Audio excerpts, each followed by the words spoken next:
जंगल में 5 गरीब बहू का पेड़ों से बना घर का जुगाड़ू सामान। आज जंगल में रामकली जी की पड़ोसनें उनसे मिलने आई हैं। लो काकी, हमारे फ्रिज का ठंडा ठंडा पानी पियो।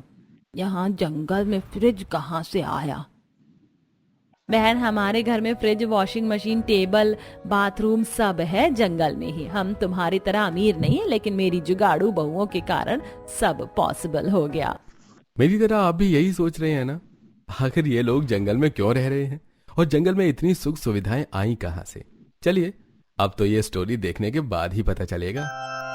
4 दिन से बारिश रुकने का नाम तक नहीं ले रही। पहले घुटनों तक पानी था, अब तो कमर तक हो गया। माँ, अब हमें रहने का कोई जुगाड़ ढूंढना चाहिए। हम ज्यादा देर तक यहाँ नहीं रह सकते। पापा, हमको बचाओ, हम डूब जाएंगे। पापा, हमें गोद में उठा लो, वरना हम डूब जाएंगे। अब गले तक पानी आ रहा है। घंटों से ऐसे पानी में खड़े खड़े अब घुटनों में दर्द हो रहा है बेटा। अजय, आप मुन्ना को गोद में ले लो, मैं पलक को उठा लेती हूँ। तभी राज मुन्ना को कंधे पर बिठा लेता है और मनीता पलक को गोद में ले लेती है। ये बारिश रुकने का नाम नहीं ले रही। इस पानी से पैरों में सड़न होने लगी है। हमारे इस एक कमरे के घर में तो छत भी नहीं है, वरना छत पर ही बैठ जाते बारिश के रुकने तक। यहाँ जल का स्तर बढ़ते जा रहा है। इससे अच्छा हमें अपने पड़ोसियों से मदद मांगनी चाहिए, शायद कोई मदद कर दे। सपना बहू बिल्कुल सही कह रही है, पड़ोसियों से मदद लेनी चाहिए, क्योंकि इससे घर में इतना पानी भर गया कि यहाँ रुकना खतरे से खाली नहीं। हम इस तरह बच्चों को ज्यादा देर तक गोद में उठाकर भी नहीं रख सकते ना। फिर सभी घर के बाहर निकलते हैं, जहाँ कमर तक तो नहीं लेकिन घुटनों तक पानी भरा हुआ था। कमला बहन, ये बारिश बंद होने तक क्या तुम अपने घर में रहने की इजाजत दोगी? बड़ी मेहरबानी होगी तुम्हारी। अरे 5 बेटा बहू है तुम्हारे, शर्म करो। अगर 5 मिलकर एक पक्का घर भी बनवाते तो आज सड़क पर दूसरे के घर में रहने को भीख नहीं मांगनी पड़ती। पूरे गांव में पानी भरता है, सबको पता है, इसीलिए सबने अपने घर ऊंचे करवा लिए। लेकिन तुम गरीब कंजूस तो पैसे बचाने में लगे थे ना। जाओ, मेरे घर में कोई जगह नहीं है, मेरा भी तो परिवार है। पड़ोसन पूरे परिवार को बेइज्जत करके भगा देती है। रोइए नहीं बाजी, आज दिन बुरे हैं तो हर जगह से ठोकरें मिलेगी। हम बगल वाली काकी से बात करते हैं, वो बहुत अच्छी हैं, रहने देंगी। फिर सभी पड़ोसन दुलारी के घर जाते हैं। दुलारी काकी, बारिश के कारण हमारे घर में पानी भर गया है। कृपा करके हमें कुछ घंटे अपने घर में ठहरने दीजिए। जैसे ही बारिश रुक जाएगी हम अपने घर चले जाएंगे। मैंने क्या तुम लोगों का ठेका ले रखा है कुछ देर ठहरने दूं? जाओ, भागो यहाँ से, मेरे घर में कोई जगह नहीं है। ऐसे ही मेरा परिवार इतना बड़ा है, तुम गरीबों की फौज को अगर सहारा दे दिया तो हम कहाँ रहेंगे? धन्यवाद इतनी सहायता के लिए। हमारे पड़ोसी सिर्फ गरज के लिए है। चलो, हमें किसी की जरूरत नहीं है। अरे जाओ जाओ गरीबों, इतना स्वाभिमान पहले जाग गया होता तो अपना घर भी पक्का करवा लिए होते और आज नौबत ना आती। दुलारी भी उन्हें खूब बेइज्जत करती है।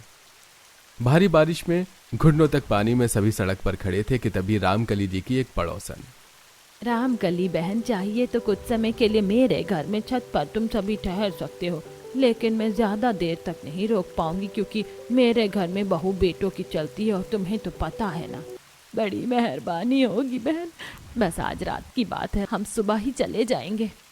फिर फूलमती जी सभी को घर के अंदर आने देती हैं। सभी उनके घर में आराम करते हैं और फूलमती सभी के लिए खाना नाश्ता बनाती है। रात भर सभी उनकी छत वाले पोर्शन में खाना खाकर पल्ला तान कर आराम करते हैं। रात भर लगातार बारिश होती है और सुबह होने के बावजूद बारिश रुकने का नाम नहीं लेती।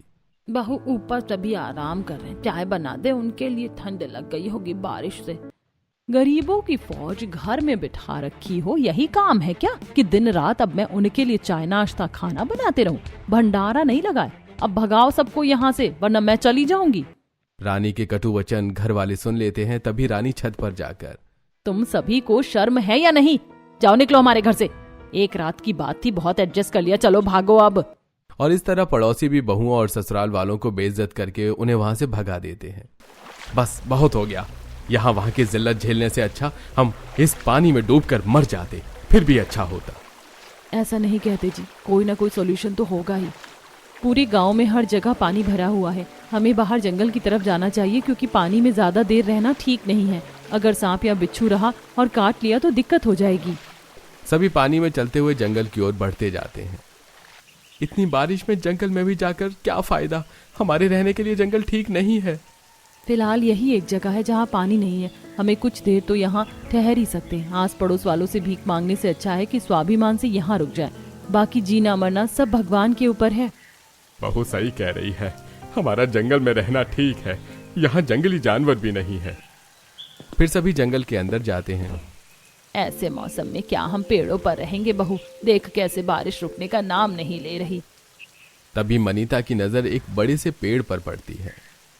सही कहा माँ जी, पेड़ पर नहीं लेकिन पेड़ के अंदर जरूर रह सकते हैं। वो देखिए कितना बड़ा पेड़ है, पक्का इसमें पहले कोई रहता होगा। आपका मतलब है कि कोई इंसान या जानवर, कोई भी?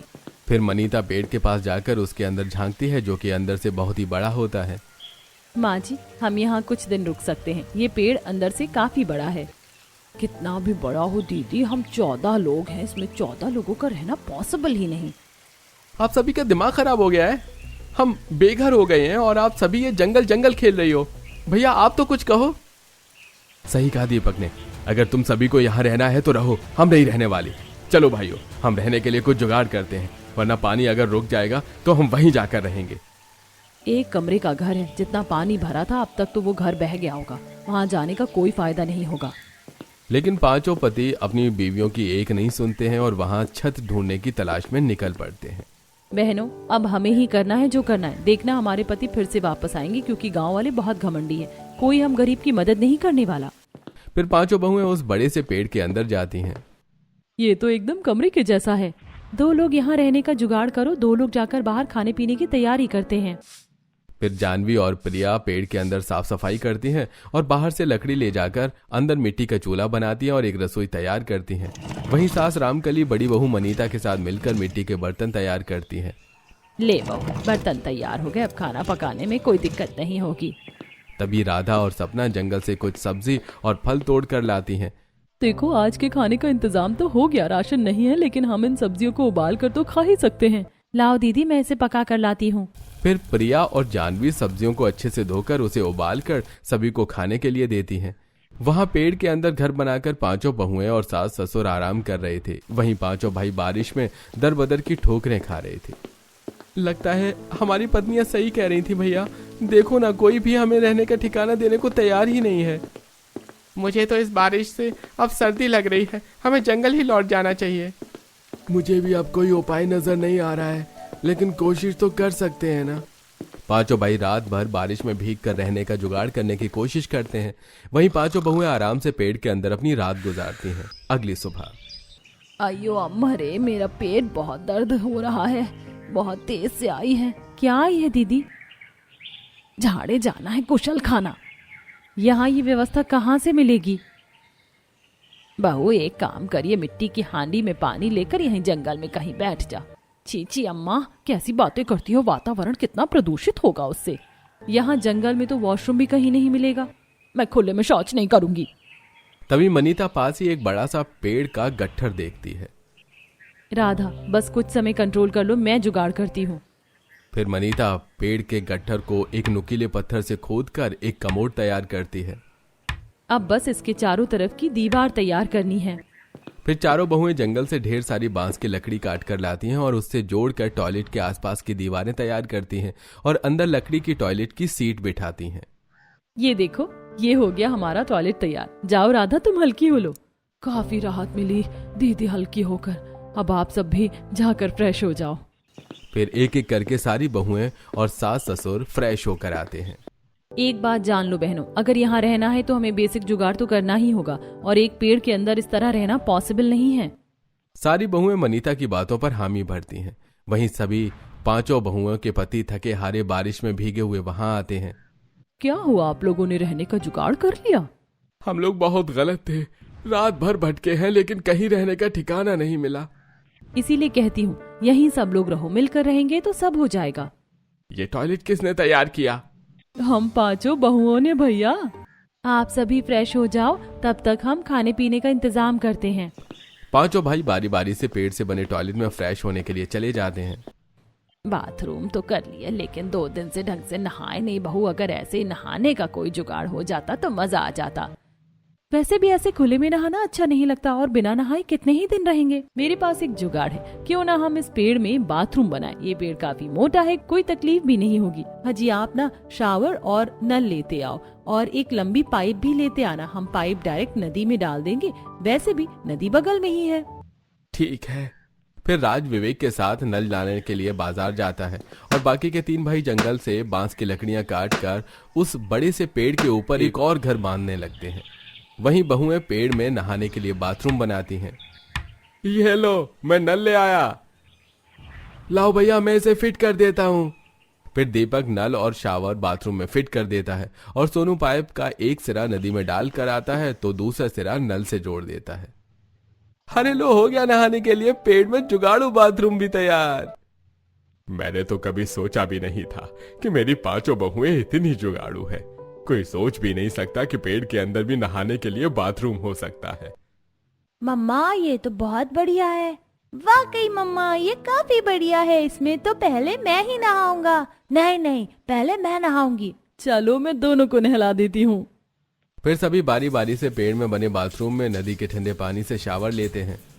वाकई नदी के ठंडे पानी में नहाकर तो मजा ही आ गया। अब बहू बढ़िया सा खाना बना दे बस। बहुएं फिर से पेड़ के अंदर बने घर में जाकर सभी के लिए खाना बनाना शुरू करती हैं। कल जो सब्जियां रखी थी वो तो सड़कर खराब हो गई और कल का बचा हुआ खाना भी खराब हो गया। जंगल का टेम्परेचर भी बाहर के टेम्परेचर से थोड़ा अलग है ना, इसीलिए। लेकिन दीदी ऐसे कब तक सामान बर्बाद होगा? अगर फ्रिज होती ना तो ये ना होता। जैसे बाथरूम और टॉयलेट बनाए हैं वैसे ही फ्रिज भी तो बनाई जा सकती है ना। बिल्कुल, बस हमें कूलिंग के लिए गैस की जरूरत पड़ेगी। दीदी भैया को कबाड़ी के यहाँ भेज दो, उसके यहाँ एक खराब फ्रिज पड़ी हुई थी, उसका कूलिंग सिस्टम मिल जाएगा तो फ्रिज बनाना भी पॉसिबल है। हाँ ये सही रहेगा। अजी आप कबाड़ी के यहाँ जाकर देखो ना, वो खराब फ्रिज ना बिकी हो तो। राज मनीता के कहने पर कबाड़ी के यहाँ जाता है और वो खराब फ्रिज महज 200 रुपए में खरीद कर लाता है। ये लो मनीता, ये खराब फ्रिज का कूलिंग सिस्टम है। बस अब काम हो जाएगा। फिर 5 बहुएं मिलकर पेड़ के अंदर फ्रिज बनाती हैं और उस खराब फ्रिज का कूलिंग सिस्टम पेड़ में बनी फ्रिज में फिट करती हैं, जिससे वो फ्रिज चालू हो जाती है। अरे वाह बहू, ये तो तूने कमाल कर दिया। मेरी बहुएं तो काफी ज्यादा जुगाड़ू हैं। अब कोई भी सब्जी या खाना बर्बाद नहीं होगा। मम्मी ने तो जादू कर दिया, पेड़ में फ्रिज बना दी। मम्मी इसमें बर्फ भी जमती है क्या? हाँ जमती है ना। अरे वाह, फिर तो मजा आ जाएगा। सभी हंसने लगते हैं। सभी मजे से जंगल में बने घर में रहने लगते हैं। ऐसे ही दिन बीत रहे थे। फिर एक सुबह, ये देखना बहू, हाथ पूरा लाल हो गया है, जाने क्या हो गया। माँ जी, मेरे भी पीठ में रैशेस हो गए हैं। मुझे लगता है पेड़ के अंदर खुरदुरी लकड़ियों पर सोने की वजह से हो रहा है ये सब। हाँ, मेरे भी पूरे शरीर पर लाल लाल हो गया है। दीदी क्यों ना हम जंगल में जो कटे हुए पेड़ों के जो गट्ठर है उससे बेड बनाए, वरना ऐसे ही शरीर लाल होती रही तो डॉक्टर का खर्चा बढ़ जाएगा। हाँ सपना सही कह रही है दीदी, हमें बेड बना लेना चाहिए। वैसे भी यहाँ बहुत सारे कटे हुए पेड़ों की लकड़ी के गट्ठर पड़े हुए हैं। फिर 5 बहुएं मिलकर अपने पतियों की मदद से पेड़ों के गट्ठर से बेड तैयार करती हैं और रुई के पेड़ से रुई निकाल कर उसका तकिया बनाती हैं। अरे वाह मेरी बहुओं, जियो, तुम लोगों ने तो कमाल कर दिया। अरे वाह मम्मी, तो काफी आरामदायक बेड है। हमारी जिंदगी तो गांव से अच्छी यही है। यहाँ सुकून भी है मम्मी, और लाइफ भी कितनी अच्छी हो गई है। मुन्ना सही कह रहा है। और गांव के घर में तो कभी हमें इतनी सुख सुविधा नहीं मिली जितनी यहाँ है। आप लोगों के जुगाड़ के कारण ही ये सब पॉसिबल हुआ। अब 5 बहुएं पेड़ से बने घर में खाना बनाती हैं और उनके पति जंगल में लकड़ियां काटते, जिससे उनका गुजारा होता। हमारी रोजमर्रा की जिंदगी तो अच्छी बीत रही है, लेकिन हमें कुछ ऐसा करना होगा जिससे हम कमाई भी कर सके, ताकि आगे चलकर एक अच्छा घर ले सके। आखिर कब तक हम यहाँ जंगल में लकड़ियों से बने घर और सामान के बीच रहेंगे? दीदी इसके लिए तो मेरे पास एक आइडिया है। क्यों ना हम बाजार में लकड़ी से खिलौने बनाकर बेचें और लकड़ी से अलग अलग तरह की वस्तुएं। इससे हमारी कमाई भी शुरू हो जाएगी और हमारे पतियों की मदद भी। हाँ, जानवी का जुगाड़ तो काफी अच्छा है। अब 5 बहुएं सुबह जल्दी उठकर पहले अपना काम निपटाती और जैसे ही हर काम से फ्री होती तो खिलौने बनाने में लग जाती। 5 मिलकर ढेर सारे लकड़ी के खिलौने बनाकर उसे बाजार में बेचकर आती, जिससे उन्हें अच्छे पैसे भी मिल जाते। ऐसे ही एक दिन जब बहुएं बाजार में खिलौने बेचकर वापस घर जा रही होती हैं, तभी अरे रामकली की बहुओं, तुम यहाँ खिलौने बेच रही हो। लगता है तुम्हारी हालत अभी भी खराब है। बताओ कौन से सिग्नल पर मांगने का काम शुरू किया है? अरे बाजार बाजार घूम कर डाका डालने का काम शुरू तो नहीं किया, लगता तो ऐसा ही है। अपने जैसा समझा है क्या काकी? हमारा लोगों के घरों में डाका डालने या तिरछी नजरों से देखने का काम नहीं है। हम फिलहाल जंगल में रह रहे हैं, आओ कभी हमारे घर। पांचों बहुएं इतना कहकर वहां से निकल जाती हैं। जंगल में रहती हैं, कह तो ऐसे रही हैं जैसे जंगल में बंगला बना लिया इन गरीबों ने। जाकर देखते कौन सा बंगला बांध लिया इन्होंने, वहां जाकर इनकी इज्जत की धज्जियां उड़ा देंगे। फिर तीनों औरतें जंगल में बहुओं का घर देखने के लिए जाती हैं। कहाँ रहती हैं ये पांचों कलमुही? अभी तक तो दिखी नहीं है। तभी मनीता को तीनों पड़ोसने सामने से आते हुए दिखती हैं। आओ आओ काकी, हम यहीं रहते हैं। हमारे पेड़ घर के अंदर चलो काकी, हम आपके लिए खाने पीने की व्यवस्था करते हैं। ये लोग सच में जंगली हैं, जंगल में जाने कैसे रहते हैं। तीनों मुंह बनाकर पेड़ से बने घर के अंदर जाती हैं। आओ बहन बैठो। ये घर तो अंदर से काफी बड़ा है और यहाँ सोफा कैसे आया? ये तो मेरी बहुओं ने बनाया है अपने जुगाड़ से। वो देखो बेड भी बहुओं ने ही बनाया है। तभी सपना तीनों बूढ़ी पड़ोसनों के लिए फ्रिज का ठंडा पानी और ठंडी ठंडी रसगुल्ले लाती हैं। ये रसगुल्ले इतने ठंडे कैसे हैं? इतनी देर में तुम बाजार से भी नहीं ला सकते। ये तो मैंने अपने कोमल कोमल हाथों से बनाई है। खाओ आंटी जी, शर्माओ नहीं। इतना ठंडा पानी कहाँ से लाई तुम? अपनी फ्रिज से दुलारी काकी। वो क्या है ना, हमें पता था कि आप आने वाली हो और आपको तो ठंडा पानी पीने की आदत है, इसीलिए। मेरी पांचों बहुओं ने मिलकर फ्रिज बनाई है, चलो दिखाती हूँ। फिर सास तीनों बूढ़ी औरतों को फ्रिज दिखाती हैं और वो तीनों फ्रिज देखकर काफी हैरान होते हैं। तभी ठंडा पानी पीने के कारण उनमें से एक को टॉयलेट लग जाती है। अरे दुलारी, जल्दी घर चल, जोर की आई है। यहीं कर ले कहीं साइड में, जंगल ही तो है। फूलमती काकी, आप कुछ परेशान लग रही हो, क्या बात है बताओ। जोर की आई है और क्या बात है? तुम लोगों को तो जंगल में जाने की आदत है, लेकिन हम तो तुम्हारे जैसे नहीं है ना, गरीब भिखारी। कितनी जजमेंटल हो आप लोग। हमारे यहाँ हर सुविधा है, जब टॉयलेट जाना है तो बताना था ना। चलो मैं ले चलती हूँ। फिर मनीता फूलमती को उनके द्वारा पेड़ से बनाए गए टॉयलेट में ले जाती है और कुछ देर बाद बड़ा अच्छा लग रहा है, हल्का होकर तो मजा ही आ गया। तीनों पड़ोसने उनका पूरा घर देखती हैं और देखती हैं कि कैसे बहुओं ने अपने जुगाड़ से पेड़ से toilet, bathroom, fridge, sofa, bed सब बनाया है। ये देखकर उन्हें एहसास होता है कि वो उन्हें जज करने में कितनी गलत थी। तभी उनमें से एक, बहुओं और रामकली जी, हमें माफ करना बहन। हमने हमेशा तुम सबका मजाक उड़ाया, लेकिन तुम्हारी बहुएं वाकई काफी काबिल हैं। इन्होंने जो कर दिखाया ये तो हमारे बस की भी बात नहीं है। काकी, हम गरीब जरूर हैं लेकिन बेईमान नहीं। गरीब होना गुनाह नहीं, हार मान लेना गुनाह है, और हमने हार नहीं मानी। हम मान गए बहू, अगर मन में हिम्मत हो तो जंगल में भी घर बन सकता है। आज तुम पांचों ने साबित कर दिया। रामकली को बहुओं की तारीफ होते देख काफी गर्व होता है और अब पांचों बहुएं अपने ससुराल के साथ खुश रहने लगती हैं।